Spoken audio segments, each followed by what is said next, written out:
speaking of things that are not bad ideas, I am changing out the way my networking is being done when I get to the new place. So right now, I don't know if you heard it. I've said it a couple of times.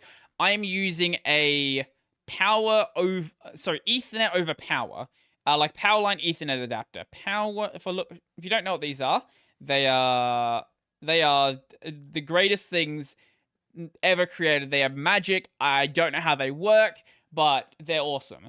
So basically, they take a signal from your modem router combo thingy. If you have a proper networking setup, whatever, networking stuff, takes a signal from the internet box. It runs it over your power lines, and then you takes it to the other side, and that's where the output is. So you plug in one side to where your internet box is, you plug in the other side near where your networking needed gear is, and then you plug the Ethernet cable into the system, and it just works. There are some caveats there, like the devices need to obviously be on the same circuit. I know there's a lot of houses built with like 2 or 3 circuits, and like different segments of the house are on different circuits. Like usually things like your fridge may be on a separate circuit, but assuming they're on the same circuit, which as long as you're not doing like weird things, they probably are, you can just run it.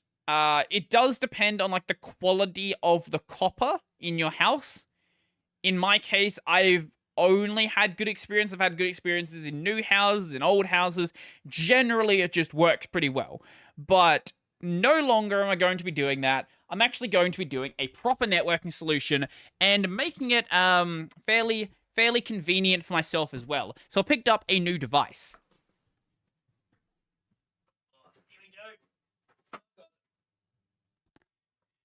I picked up a Switch. Actually, I probably should have showed you the Switch and then said I picked up a Switch, but you can see the box.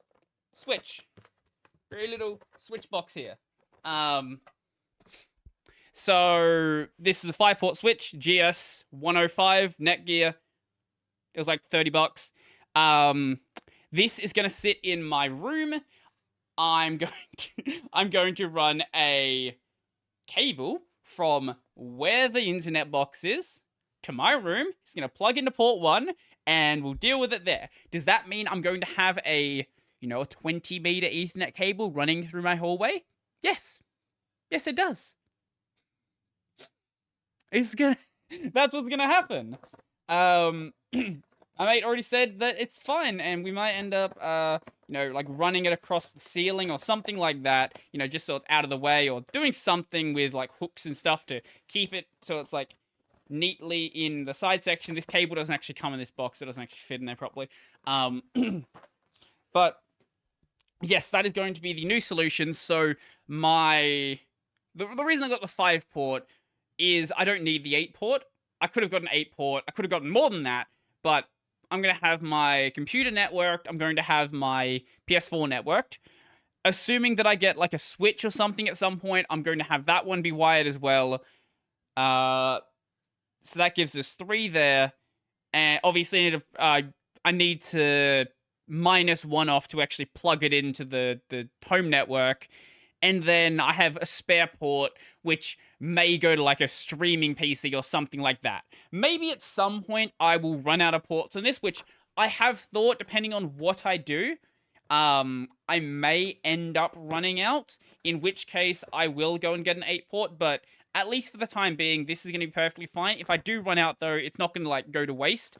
I'll probably just move it into the lounge room, and then this can be like what gives the like PS4 and the TV and stuff in their Ethernet. Honestly, I might just put it there anyway and just buy an 8-port, just so I don't deal with it later. But that's the plan, at least at this stage. It's not like the Powerline Ethernet adapters are bad. Like, they are surprisingly good. Actually surprisingly good. I am really impressed by how well they work. They do have a upper limit of 300 megabit, which is fine if you're just doing, like, you just want to do stuff over the internet. If you're doing home networking stuff, though, yeah, it doesn't, obviously, like, you want to, if you can get yourself gigabit gear at a minimum, you want to do gigabit at a minimum. I might have like a NAS or something set up. I've considered in at some points in the past, but the main thing with like data transfer would probably be having a capture PC, a streaming PC, things like that, which I have very heavily considered. Especially when I get around to like upgrading this system, I might just take the GPU out and then like keep it and chuck it in that system. You don't need a crazy GPU for a streaming PC, for a capture PC. You just need, unless you're doing a lot of effects in OBS, which maybe then you would, but it would be fine for most things. Like, I would be able to do the effects that I do and then have whatever it is I'm doing on a separate system.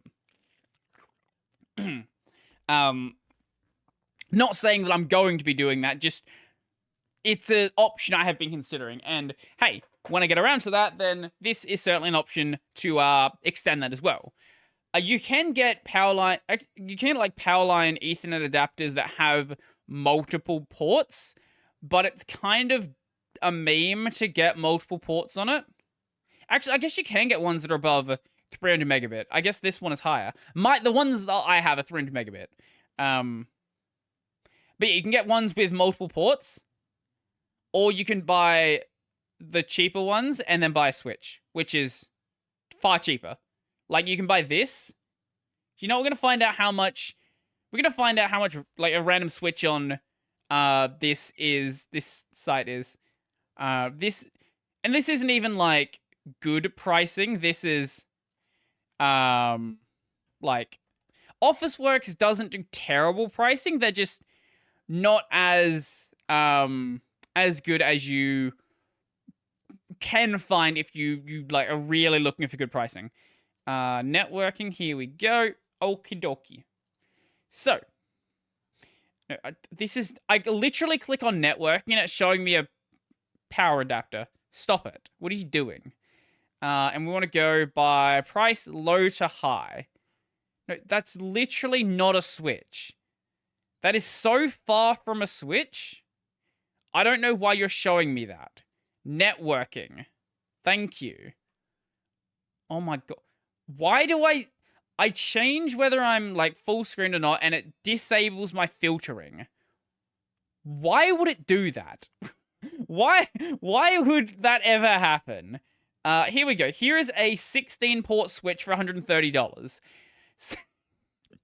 16-port switch, and the $70 will say Powerline Ethernet adapter is cheaper than buying the one with 3 ports. Like, if you can afford the space and an extra power point to just have the switch, I think the switch might be a better deal.